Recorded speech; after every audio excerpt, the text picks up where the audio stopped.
One morning, you begin to wake up. The world is the same world. The streets, the sky, the calendar haven't changed. But something has been shaken to the core. The long-worn mask on your family's face has started to crack. Suddenly you realize that what you thought was love was most of the time control. The warmth you felt was often the fire of your own anxiety, trying to keep others alive. So that others could keep breathing, you've been holding your own breath for years. If these sentences feel familiar to you, maybe this video is speaking directly to that silent child inside you. Before we go on, if you feel a connection with what's being shared here, subscribe to the channel and drop a green heart in the comments. This will be your way of saying, "You're not alone, I'm here too," and it will also help these videos reach more people who need them. Now let's continue. In every empath's journey, there is a moment of silent earthquake. The moment you realize that your first lessons in kindness were learned inside a system that demanded obedience in exchange for belonging. When the place that was supposed to grow your individuality, your home, turns out to have been the first laboratory of emotional manipulation. That realization burns the soul from the inside. Family is the first God we know on an archetypal level. Before we ever hear the word God, we experience the faces of our parents as the universe itself. The father's gaze becomes the sky. When he approves, the sun comes out. When he rejects, the weather turns dark. The mother's voice is an ocean, sometimes comforting, sometimes suffocating. The child doesn't grow as an independent being, but as an extension of that world. And if that world has been distorted by narcissism, the child learns an impossible equation. Love comes only if you disappear. Over time, you become the official weather forecaster of other people's emotions. You read the tone on their faces before anyone says a word. You smell the storm long before it breaks, as if your survival depended on it. And unfortunately, most of the time, it really did. The empath's gift is often born not from flowers, but from ruins. High sensitivity, your ability to sense, soothe, and understand others' emotions, is not just a heavenly blessing. It's a set of survival tools developed by a soul that had to live in a house of mirrors and contradictions. If, in your childhood, safety depended on reading what unstable hearts couldn't say out loud, your psyche grows antennas. You start picking up frequencies other people never hear. You call this compassion. But beneath it, there is a pure, raw fear. Fear of abandonment. That little child who was programmed with, "If I calm everyone down, peace will return." The child who offered themselves to everything, just so chaos wouldn't come back. If what I've said so far is stirring something inside you, leave a sentence in the comments. That child was me. Or, that child is still me. It's so important that you know you're not alone. And when people like you see those comments, they'll say, so it's not just me. A narcissistic family system doesn't feed on truth. It feeds on image. From the outside, people must say, what a lovely family. On the inside, there are invisible rules, silent agreements, and rigid roles. The parent who carries the pain of their own unfinished life often plays both the victim and the tyrant. The other parent becomes the silent enabler, protecting the stage, covering the truth. The children are assigned roles: the golden child, who reflects the parent's fake perfection; the scapegoat, who absorbs all the suppressed rage and shame; and often the healer empath, who always puts their own wound last. To be the empath in such a family is to live like a spiritual servant, constantly repenting for sins you never committed. The empath's unconscious takes in a lie that has been circulating for centuries and treats it as sacred truth. If I am in pain, it must mean my love is deep. This lie is whispered across generations and eventually becomes a soul contract. If you're pure enough, deep enough, silent enough, you start to believe that maybe you can save everyone. But one day, truth knocks on the door with a very clear sentence. Saving them was never your job. You are not the savior of your family's shadow. You are its carrier. Every suppressed anger, every unspoken word, every unshed tear gets stored in your nervous system like a sacred object from someone else's religion. Your body becomes a warehouse for the truths others refuse to face. But don't forget this: even inside this distortion, there is a strange kind of sacredness. The empath's pain is not only personal, it is archetypal. It is the story of Psyche descending into chaos to reclaim her soul. It is the myth of Persephone entering the underworld and returning from the dark. It is the Christ archetype carrying inherited sin, so that consciousness can awaken. You were not chosen to suffer.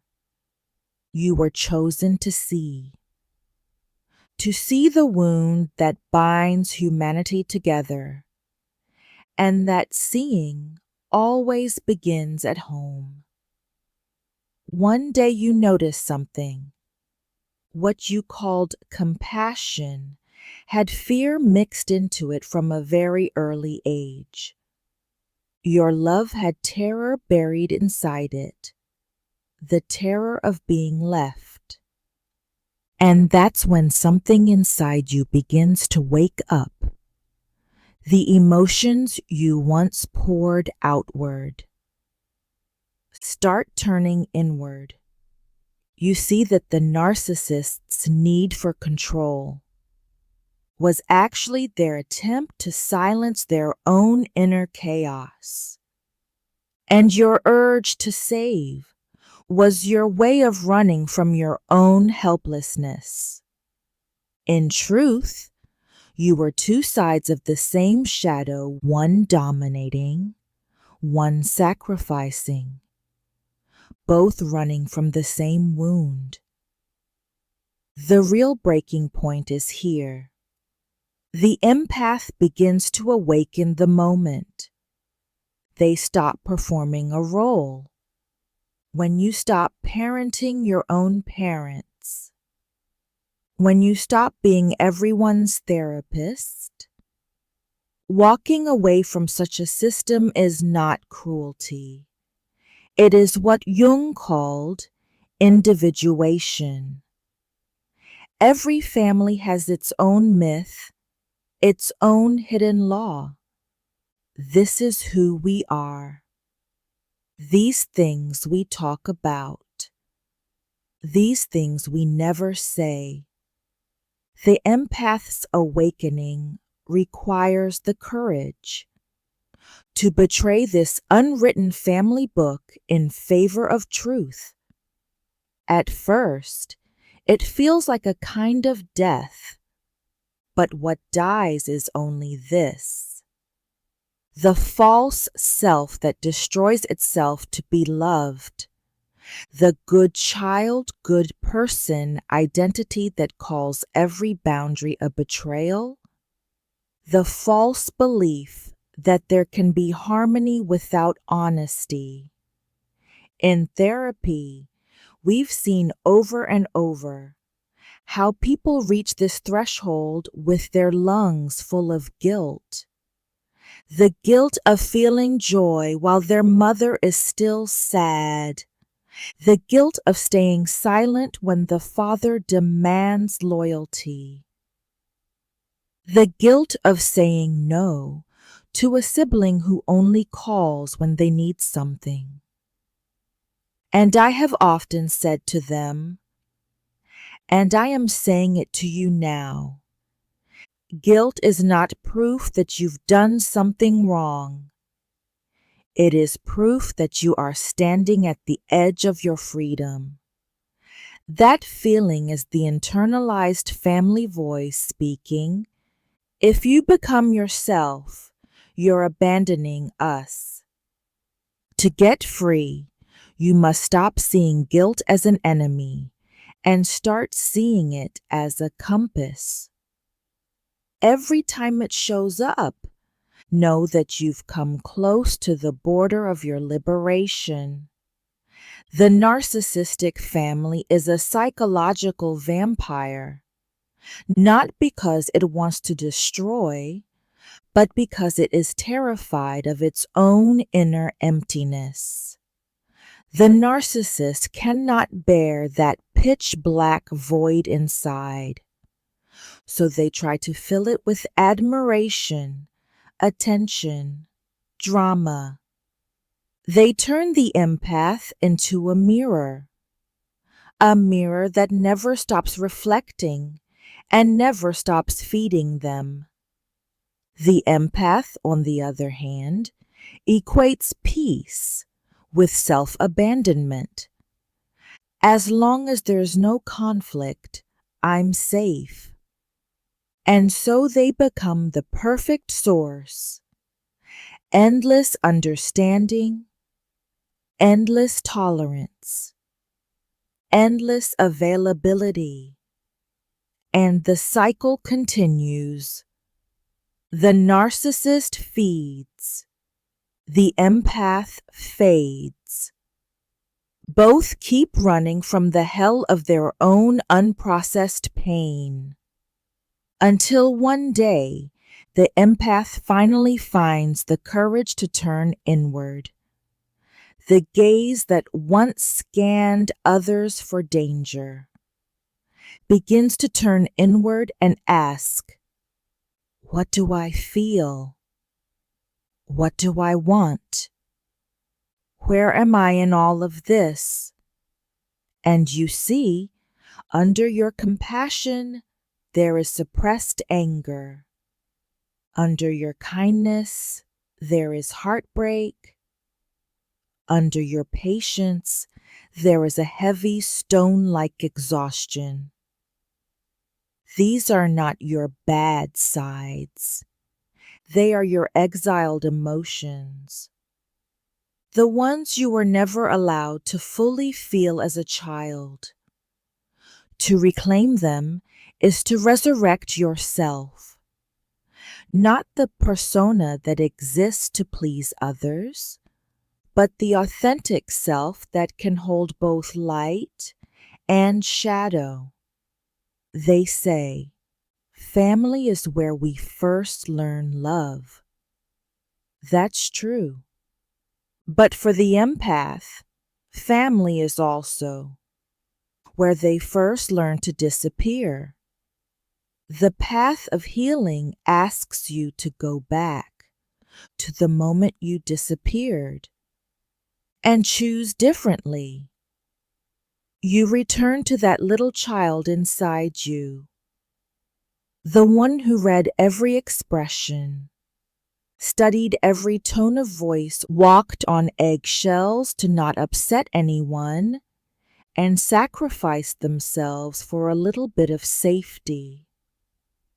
And finally, you say to that child, you no longer have to sense danger before it comes. You no longer have to save anyone. You are no longer alone. You are safe now.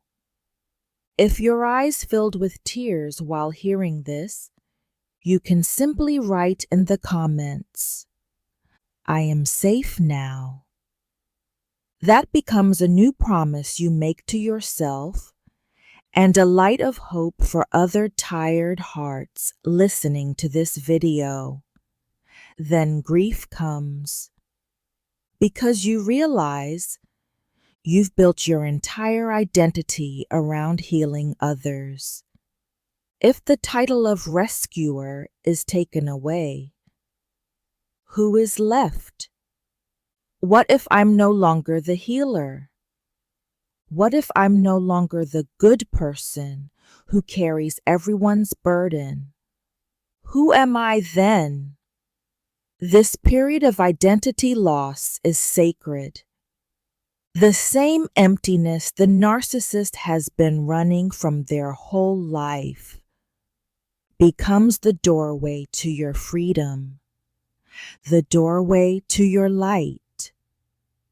Here, you finally meet yourself, the you who does not exist to please anyone, the you who has value simply because you exist. From this point onward, awareness can sometimes feel like betrayal. You remember the times your mother grabbed onto tears, whenever you questioned something, the times your father responded to your no with punishing silence or explosive anger, the times your siblings disappeared the moment their needs were met. And in the middle of all this, you suddenly see an equation that has been invisible for years. Love equals emotional slavery. At first, this realization feels unbearable. It can feel as if you are personally demolishing a temple you considered sacred for years. You were taught that family is untouchable. Yes, family is sacred. But here's the truth. Once blind worship begins, even the most sacred thing becomes an idol. To question the family myth is to risk exile. But that very exile becomes the birthplace of consciousness. Think of the serpent in the Garden of Eden. It wasn't a curse, it was the voice that said, Now you see for yourself. When the empath starts to see, they often become harsh with themselves first. It's my fault. I should have been stronger, less sensitive, more patient. But your sensitivity's only crime was showing the truth clearly. Narcissistic systems never forgive the truth teller. The child who speaks the invisible often becomes the scapegoat of the family. They carry shame for someone else's arrogance, guilt for someone else's cruelty, fear for someone else's instability. That's why empaths so often wander through life exhausted, not just from giving, but from carrying ghosts that never belonged to them. The narcissist's unconscious expels what it cannot digest and goes searching for a host. As long as the empath lets love and fear of abandonment be their only guides, they become that host. Psychology calls this projection. I call it very simply a spiritual blow. Where there is projection, there is energetic entanglement. The empath's aura becomes a canvas where others paint the wounds they don't want to heal. This is why leaving can feel as if you're being cruel or violent. But in reality, all you are doing is this. You are peeling off a psychic skin you mistook for love, a skin that was never truly yours.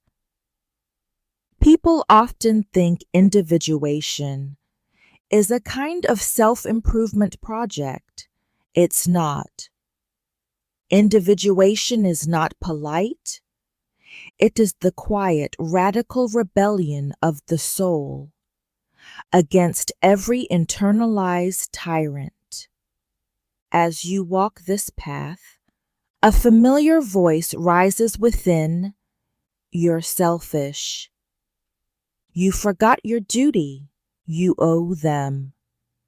This voice is not your true conscience. It is the superego of the family culture. Questioning it creates panic because at one time, your entire identity depended on its well done. But this confrontation is sacred. You cannot become whole without dethroning the false god within. Over time, you notice something. Holding onto the narcissist with hatred is also a chain, and holding on to them with pity is another chain. Both keep you bound. Hatred ties you to their shadow. Excessive pity throws you back into the role of savior. True freedom looks like this. You begin to see them as an archetype, one face of humanity's shared wound. And then the real question arises. Where is the opposite of this in me? The narcissist's exaggerated power exists in you as repressed strength, and your endless compassion exists in them as repressed tenderness. This doesn't mean we're the same. It means you're becoming psychologically whole. Seeing all of this clearly is what pulls you out of servitude. Eventually, you arrive at a place where you no longer walk around, absorbing everyone else's emotions. You start living from your own center at your own rhythm. Your breathing changes, your nervous system unwinds. Hypervigilance gives way to calm. You realize that peace doesn't come when everyone else finally calms down, but when you stay loyal to yourself. Relationships begin to form, not out of need, but out of resonance. Maybe there are fewer people in your life now, but the ones who remain are more real. Silence no longer feels like punishment. It feels like a pause where your soul can breathe. There is no longer an empathy that drains you. Instead, there is an awareness that flows through you without drowning you. People might say, "There's something about your presence. I feel safe and exposed at the same time." That's because you're no longer carrying other people's emotions for them. You're simply holding the truth. At that point, you're no longer the healer. You become a mirror, not one that distorts, but one that reveals. Your empathy is no longer a mark of victimhood.